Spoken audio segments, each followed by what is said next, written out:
Yes. Well, that's a funny bunny. Yeah, that's like Santa Claus coming down the chimney and all that, you know. All right, turn to John. Turn to John. Get Acts chapter 5 in one hand and John chapter 20 in the other. This question is about the Shroud of Turin, as to whether it's genuine or not. All that Catholic stuff, just baloney, like Christ in a dogwood tree, you know, and all that mess, you know. Acts chapter 5 and John chapter 20. Acts 5 and John chapter 20. Always doing something like that.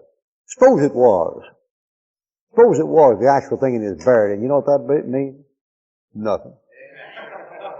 I mean, suppose they found the Holy Grail he actually drank out of. What'd that mean? Beans, apples, it don't make a difference. You see, those people are materialists. They're demoniac materialists, and they're carnal. And they keep thinking if you can touch it or see it, that there's something magical about it. You know, put the wafer in your tongue, you know.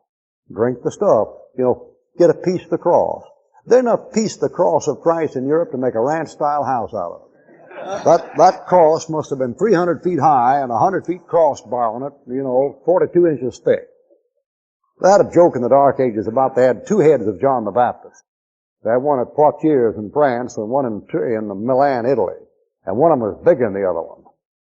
Somebody asked about it, and they said, well, the small one was when he was a boy.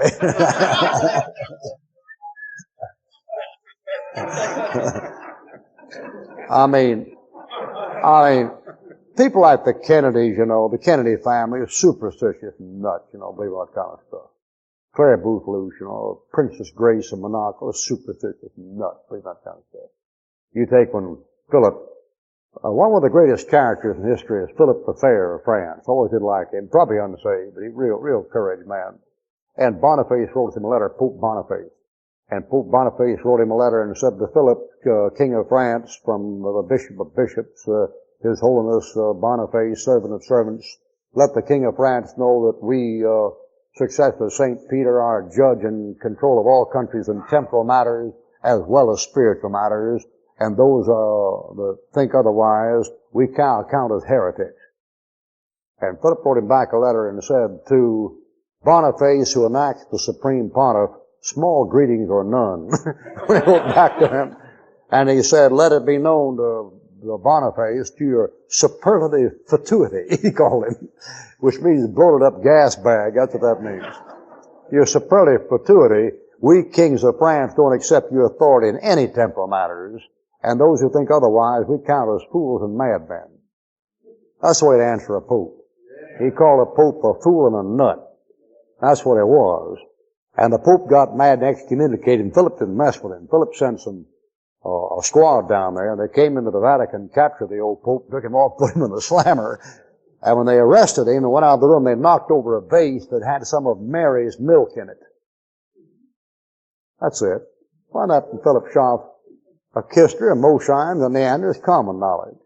A little vulgar, obscene, crass bunch of people. A vase with Mary's milk in it. Don't you reckon it was clabbered after 1,500 years? I mean, what a vulgar, obscene religion, man. All right, John chapter 20, talking about the tomb.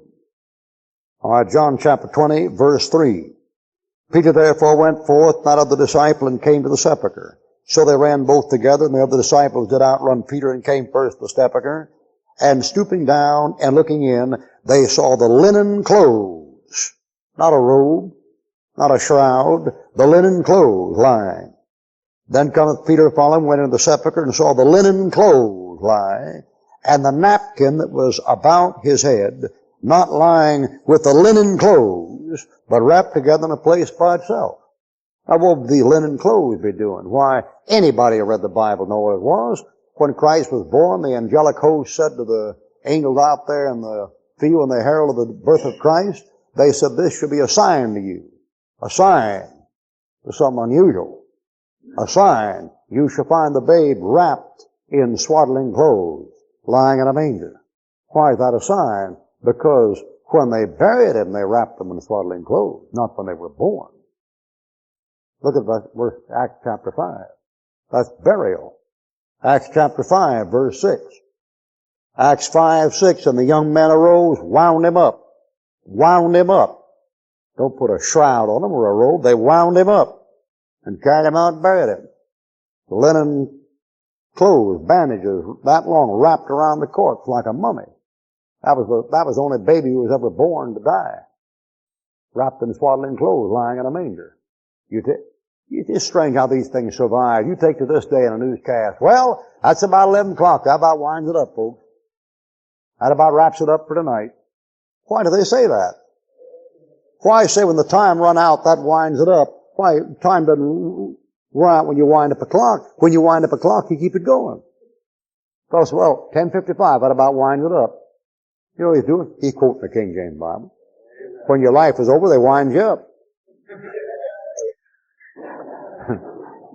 All right, something else. Nothing like a Bible to clear up a college education.